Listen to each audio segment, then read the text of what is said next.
Salut à tous et bienvenue dans cette nouvelle vidéo où aujourd'hui un test retour déchetterie sur cette fameuse tour PC qu'on avait déjà trouvé dans un des derniers retours déchetterie qu'il y avait. Donc alors tout à l'intérieur c'est d'origine, donc la carte graphique, le disque dur et le processeur. Je voulais de base tester un petit Pentium 4 à l'intérieur qui était acheté parce que j'étais pas sûr que celui qui était à l'intérieur était un Pentium 4 acheté. Mais après vérification c'est bel et bien un Pentium 4 acheté, donc du coup quand on va voir après l'autopsie de la machine plus les processeurs que l'on va tester à l'intérieur, je vais exclure le CPU là parce que ça se trouve c'est peut-être le même qu'il y a à l'intérieur, peut-être des chances même. La nature de ce test va se passer déjà en première partie avec cette carte graphique qui est à l'intérieur et aussi les différents types de processeurs qui seraient entre guillemets compatibles avec cette carte mère. Alors nous avons du Pentium D, du Celeron D et surtout peut-être un Core Duo à essayer. Donc on va tester 4 processeurs que l'on va voir tout de suite après, et après on passera à l'autopsie de la machine, voir ce qu'il y a à l'intérieur, la RAM d'origine et tout le bordel. Donc sachez qu'elle était comme ça à l'intérieur avec sa petite alimentation no name qui va faire le taf juste pour le test, mais je ne pense pas la tester dans cette machine là. Donc on verra par la suite. Donc on va déjà voir les processeurs. Donc alors voilà au niveau des processeurs ce que l'on va regarder. Donc déjà en premier nous avons un petit Celeron D cadencé à 266 GHz. Donc je sais pas si vous voyez très bien ici, mais ici on voit très bien notre petit Celeron D à 266 GHz, pareil en LGA 775, donc qui est compatible avec cette carte mère logiquement. Ici nous avons un petit Pentium D 830, lui qui est cadencé à 3 GHz, donc comme vous pouvez le voir juste ici. Donc ça c'est ce qui va être aussi testé, ça va être testé grosso merdo. Ensuite ici nous avons dans notre petit boîtier un Pentium D 915. Alors au niveau du texte on n'y voit pas grand chose pour la simple et bonne raison que c'est un petit peu effacé donc par rapport au temps, hein. C'est aussi les processeurs où on voit un petit peu le mal, un petit peu plus mal dessus, donc ce qui n'est pas trop problématique, donc on va le laisser dans sa petite boîte. Et pour finir, juste tester comme ça, voir si c'est compatible, un petit Pentium, je dis Pentium mais non c'est un Core Duo 4300, donc les premières générations de Core Duo, même si des fois ils te mettent Core Duo ou Core Duo, mais là ce qui est indiqué dessus c'est un Core Duo 4300. Donc à présent, avant de tester ces petits processeurs là, on va regarder ce qu'il y a à l'intérieur de la machine et après on va tester ces CPU là. Alors cette fois-ci je vais essayer de filmer et de détailler un petit peu comment je vais faire. Donc alors pour une fois je me suis assis, exceptionnellement parce que d'habitude je suis debout mais là je suis assis. Alors j'ai ma petite panoplie de vis juste ici, donc on va avoir besoin d'un cruciforme. On n'a pas trop le choix un petit peu parce que faut peut-être que je dévisse notre carte graphique ici. Alors en constatant la carte mère, nous avons une carte mère Intel D915 GEV que j'ai sur la petite étiquette en face de moi. Alors au départ je voulais vous dire qu'il n'y avait pas de chipset graphique intégré, mais si il en a un puisque j'ai le port VGA juste derrière. Mais bon je pense que le mec qui avait rajouté la carte graphique à l'époque, ça devait être une bouse pour faire je ne sais pas quoi avec. Alors il n'y avait pas de données dans le HDD d'origine. Alors pourquoi je précise ça? Pour la simple et bonne raison que quand je l'avais récupéré, il démarrait pas sous XP, il avait du mal, donc j'étais obligé de réinstaller XP dans ce HDD de chez Maxtor qui est de 160 Go, et d'ailleurs c'est un Diamond Max 10 à l'intérieur, donc c'est un petit SATA comme vous voyez ici avec son petit câble SATA d'origine et son alimentation no name de chez HKC. D'ailleurs c'est écrit à moitié en allemand et à moitié en anglais, c'est vraiment chelou. Alors, je vais passer vite fait sur la RAM, je vais prendre qu'une barrette, parce que pour le coup, au niveau de la RAM, c'est la même pour les deux. Donc nous sommes sur une phase de la DDR2. Au départ je pensais que c'était de la DDR, mais non, c'est de la DDR2 444 de 512 mégas chacune, donc elles font toutes les deux 512 mégas. On va laisser la RAM d'origine à l'intérieur puisque l'OS qui est intégré dans cette machine là c'est Windows XP, et Windows XP avec 1 Go ça fonctionne logiquement normalement. Nous avons un petit lecteur CD aussi de chez LG qui est un lecteur graveur classique de l'époque qui fait DVD et CD, qui va nous être utile pour jouer à certains petits jeux sympatoches dans la deuxième vidéo qui sortira de ce PC là. Et aussi je voulais tester Recalbox avec cette config là, ça marche plutôt bien, donc je peux que jouer à des jeux 2D, à quelques petits jeux PlayStation, on va dire petits jeux, même si ça a un petit peu du mal, mais il faudrait que je branche ma manette PC plutôt que la manette PS3 parce qu'il faut que je rachète un câble, parce que le câble commence à s'épuiser, mais bon, c'est comme tous les câbles USB maintenant, il n'y en a pas un que je trouve qui tienne la route. Donc pour le coup je vais essayer de dévisser ça pour qu'on puisse voir la carte graphique un peu plus en détail, et après nous allons passer au processeur. Donc j'ai un petit peu galéré à la retirer, mais nous avons ici une petite Asus fort sympathique avec juste ici une entrée S-Vidéo qui nous servira dans la deuxième partie de la vidéo, qui nous permettra de filmer et d'enregistrer les tests de cette carte mère là, parce qu'avec la carte WinTV je peux enregistrer du S-Vidéo et c'est plutôt pas mal. Mais je vais l'essayer sur mon petit Trinitron que j'ai à côté. Donc nous avons un DVI classique et une port VGA, donc voilà, donc ce qui est très classique. Et sur notre étiquette ici, on peut voir que nous avons les infos complémentaires au niveau de cette carte graphique. Donc alors nous pouvons voir ici le modèle qui est le EN6600 Silencer. Je sais pas pourquoi ils ont appelé ça Silencer, peut-être parce que il n'y a pas de ventirad. Donc c'est une GeForce 6600.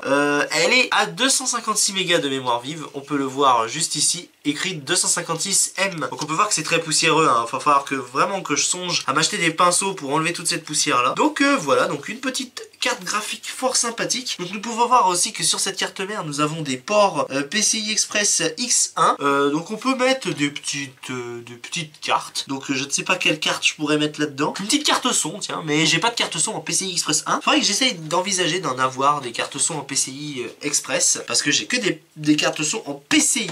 Du coup on va lui remettre sa petite vis, parce que pour le coup d'habitude on teste avec d'autres matos, et là je me suis dit on va essayer avec le matos d'origine. Et le seul truc qu'on va changer c'est le processeur, parce que c'est des cartes mères qui sont en règle générale pas compatibles avec tous les processeurs LGA 775 par rapport à ces PC de l'époque, alors que on commençait à sortir les Pentium Dual Core, les Celeron Dual Core et les Core de Duo, donc les premières générations, les 4400, les 4000, les 6300. Il n'y avait pas le E juste devant. Et c'est justement ce qu'on va voir aujourd'hui avec cette carte mère là. Bon alors le Pentium D et le Pentium D et le Celeron D, je sais que ça va fonctionner dessus. J'ai même vu que certains Pentium D n'étaient pas compatibles, et c'est ce qu'on va voir avec le 915. Mais le 830, il y a peut-être des chances qu'il fonctionne, peut-être pas à 100%, mais qui fonctionne. Donc ce qu'on va faire, on va arrêter de blablater et on va regarder ce fameux processeur, déjà ce qu'il y a à l'intérieur, parce qu'on sait qu'il fonctionne, cette carte mère là avec ce processeur à l'intérieur. Mais l'objectif c'est pas de tester le Pentium 4, c'est de voir avec d'autres processeurs si on peut les installer à l'intérieur. Donc j'ai tout nettoyé. Alors je vais essayer de passer de la bombe à sec. Alors ce que j'ai fait c'était une très mauvaise idée, mais en tout cas c'est tout dégueulasse à l'intérieur. Donc alors pour le coup nous avons notre petit processeur qui est juste ici. Alors notre petit processeur, alors j'étais étonné, donc je penserais que ça serait à peu près le même modèle. On aurait juste ici. Donc nous avons un Pentium 4 630. C'est bien un 630, je me trompe pas. Donc voilà, qui est un peu mieux que le 580 que je comptais mettre dedans. Mais donc voilà, donc on sait à peu près ce qu'on a à l'intérieur. On va le mettre de côté. Et donc pour le coup, avant toute chose, nous allons essayer le Celeron D. Donc logiquement, ça devrait marcher à l'intérieur. Alors pour le coup, vu comme je vais tester le Celeron, alors par contre je l'ai mis à l'envers, alors ça c'est pas bien. Alors quand on met un processeur, toujours mettre par rapport aux détrompeurs qui sont sur les deux côtés et juste ici tout ça. Donc normalement on le sait et ça se comprend, mais au cas où, voilà, s'il y en a qui se posent la question, c'est comme ça qu'on met un processeur. Alors là, bon, ceux-là, maintenant, je trouve que c'est à peu près tous les mêmes processeurs qu'on met, même dans les Ryzen maintenant. C'est tout ce genre de socket là, hein, maintenant. Donc ce que je vais faire, je vais pas mettre de pâte thermique, je vais juste remettre son ventirad et on va tester ça. Donc alors à présent on va voir sur cet écran si ça s'allume. Alors je vais peut-être appuyer sur le bouton. Normalement j'ai tout branché correctement, ça devrait marcher. Normalement on devrait voir un petit Intel, juste Intel logiquement. J'ai pas d'image. Ça va être compliqué. Peut-être que le processeur n'est pas compatible. Je vais revérifier ça. Donc alors du coup j'ai pas pu tester ça en caméra et je m'en excuse. Donc pour le coup cette carte mère n'est pas compatible avec les Celeron D, les Pentium D et encore moins les Core de Duo. Donc c'est un petit peu ce que je redoutais. Mais Celeron D ça m'a été un petit peu étonné. Donc j'ai testé deux types de Celeron D. Un Celeron D un peu plus haut de gamme et l'autre un peu plus bas de gamme. Et bon bah j'ai un écran noir en fait. J'ai qu'un seul écran noir. Et même avec la carte graphique, donc du coup c'est pour ça que vous voyez pas la carte graphique. Et aussi il y a eu un petit supplément, c'est que j'ai cassé une des pales du ventirad. Donc alors pour le coup ce que j'ai mis à l'intérieur c'est un Intel 551. Pentium 4 551. Donc du coup j'ai testé le Pentium 4 du MSI. Si vous vous souvenez c'est le processeur où il y a plus grand chose à l'intérieur. Et si tu veux regarder c'est quoi comme Pentium 4, faut vraiment vouloir. Et d'ailleurs c'est le 620, le 520. C'est vraiment compliqué à vérifier. Et ça c'est le processeur d'origine. Donc pour le coup vu comme celui-là il fait 3,4 GHz et celui-là il fait 3 GHz. C'est juste que celui-là il a un méga de mémoire mémoire cache par rapport à celui-là qui a 2 mégas de mémoire cache. Mais bon, là n'est pas le souci. Donc du coup, je vais mettre celui-là à l'intérieur, donc qui est un Pentium 4 acheté comme celui-là. Donc un Pentium 4 hyper trading. Donc pour le coup, je vais lui mettre de la pâte thermique, je vais lui remettre tout ça et on va tester la machine avec la carte graphique Asus et pas la carte graphique intégrée. Hein. Du coup, la carte graphique intégrée, ça doit être une 945. Donc je testerai ça à tête reposée pendant, je pense, le tournage de la vidéo. Mais voilà, donc je vais lui mettre de la pâte thermique, je vais lui remettre son petit moteur de motoculteur. Donc quand on va démarrer, ça va faire un bruit monstre, mais je pense pas que vous allez l'entendre vu que je vais enregistrer ça hors caméra et que je vais certainement commenter dessus. Mais voilà, donc je vais connecter tout ça et on se retrouve tout de suite après. Donc alors comme vous voyez, j'ai testé un petit peu la carte graphique. Donc c'est les petites cartes graphiques d'époque, hein, donc une 910 GL 128 mégas. Donc on peut voir que nous avons notre petit Pentium 4 de 3,4 GHz. Ça chauffe et bon, je pensais à un bruit monstre, mais ça fait pas trop de bruit pour le moment, peut-être parce que c'est couché comme ça en surface. Donc voilà pour ce PC là. Hein. Donc maintenant, ce que je vais faire, je vais lui remettre sa carte graphique à l'intérieur, je vais installer 2-3 petits jeux et puis on va passer à un petit test de l'ordinateur. Voilà, donc pas de souci. On va tester avec le processeur que j'ai mis dedans, donc un processeur qui est un peu moins bien que celui qui était d'origine. Donc voilà, donc je vais installer tout le bordel et on se retrouve tout de suite. Donc alors logiquement là pour tester tout, alors hop, donc ce que je vais faire à présent, on est après tester la machine. Donc j'ai enfin réussi à essayer de connecter tout ça pour avoir à peu près une image potable. On va voir ce que ça donne. Donc je filme avec OBS sous mon Ubuntu. Hop, j'allume.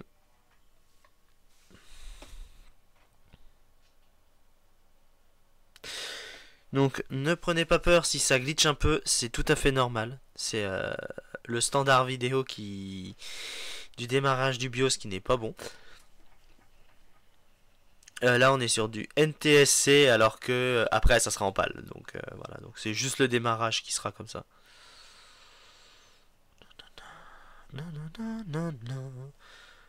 Hop là, c'est fun de voir Windows XP démarrer.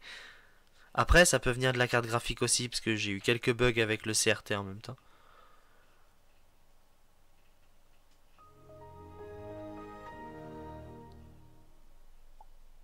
Et voilà, un bon vieux Windows XP comme on les aime.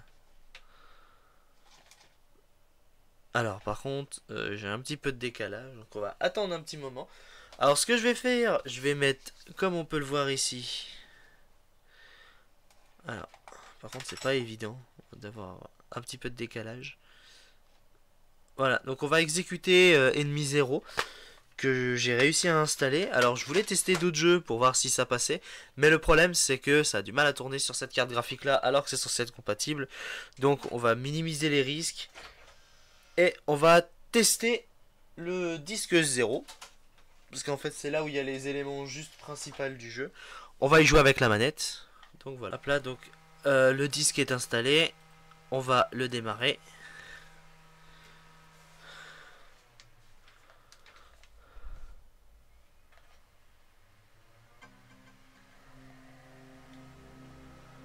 Voilà, donc ça démarre correctement, il n'y a pas de souci là-dessus.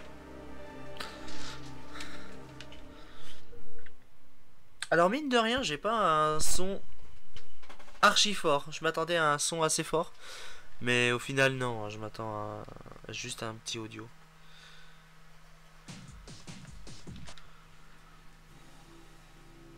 Voilà, un jeu sorti en 97 sur Saturn de base. Puis après, il est sorti sur PC par Sega. Alors, petit tips avant, je l'avais partagé en short, mais je le partage ici. Alors, si on va dans Game Settings, on peut voir que je suis en D-Draw, en Direct Draw. Mais là, je vais passer en Direct 3D. Hop.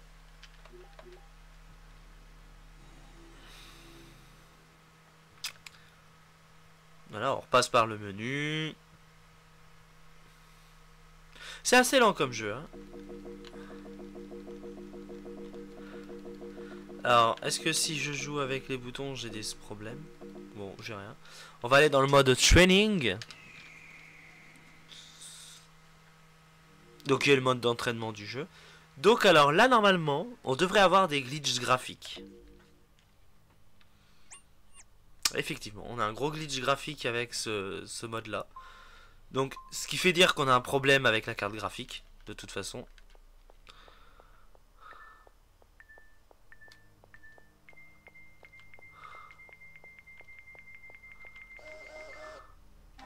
Voilà. Voilà, je suis mort. Donc, non. Voilà, donc, c'est ce que fait le direct 3D.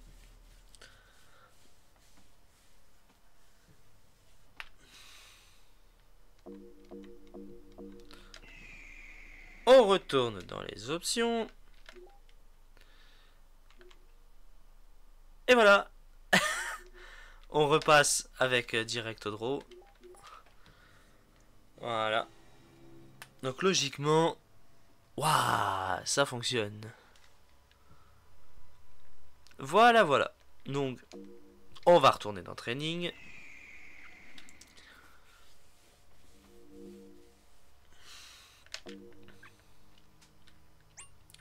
Et là, comme par hasard, tout est ok. C'est dingue, hein. Donc on a un problème graphique, hein, effectivement. Hop. Petite minute de gameplay.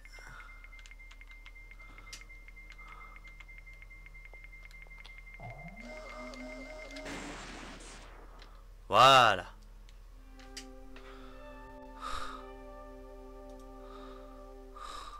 Je sais qu'il y a le vertical. Je parle à OBS, hein.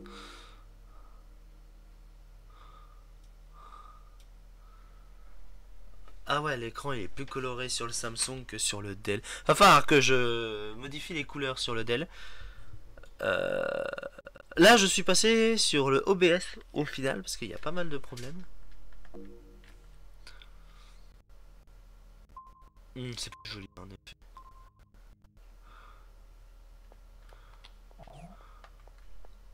Donc là, les ennemis sont invisibles.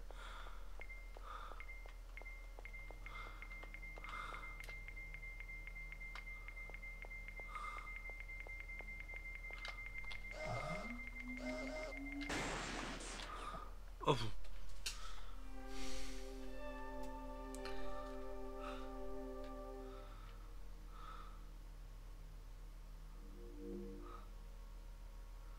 Pas de map et on est tout seul. En gros, c'est tu te démerdes. Et on a 3 ennemis, soit dit en passant.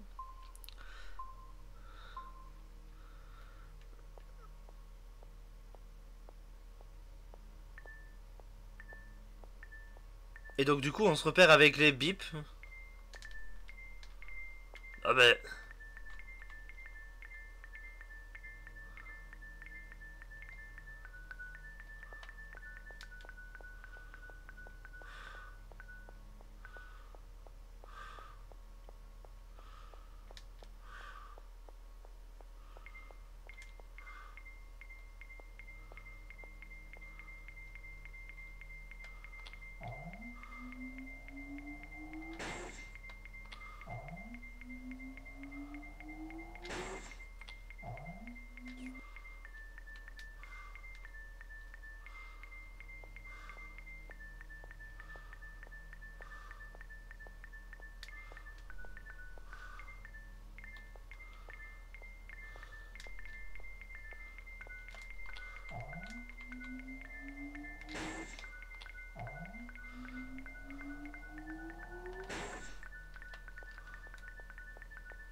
Oh putain.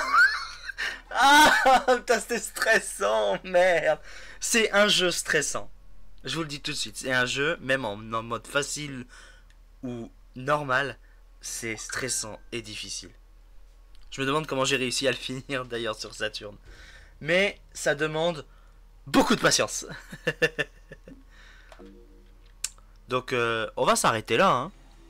C'était juste un petit test rapide pour faire voir que la machine au final elle fonctionne. Et aussi on inaugure la Win TV qui fera office prochainement de direct live sur cette chaîne. Donc j'espère que ça vous a plu. C'est la fin de cette vidéo. petit bug graphique sur la fin. Donc voilà, donc ça signe la fin de cette vidéo. Alors, vu comme on est en direct sur ce PC, hop, poste de travail propriété. Donc on peut voir ici que nous sommes sur notre petit Pentium 4 avec nos 1 Go de RAM. Hop, exit, hop, et la carte graphique. On n'a pas changé, hein, c'est toujours la même. Il y a quand même une petite latence quand même. C'est bien la GeForce 6600 que nous avons ici. Et si on va dans avancer, et la carte, nous voyons que nous avons 256 mégas de mémoire vidéo. Donc voilà, donc ce PC, on le verra très prochainement, en direct live, très prochainement. Hop là, donc j'espère que ça vous a plu. Si vous avez des suggestions de vidéos, n'hésitez pas. La prochaine vidéo portera sur les serveurs Escula. On essaiera de faire aussi une vidéo comme ceci en analogique. D'ailleurs, le S-Vidéo, c'est plus joli que le RCA, du coup, au final. Voilà, donc du coup, ce qu'on va faire, on va se quitter avec la fin de Windows et on se dit à la prochaine.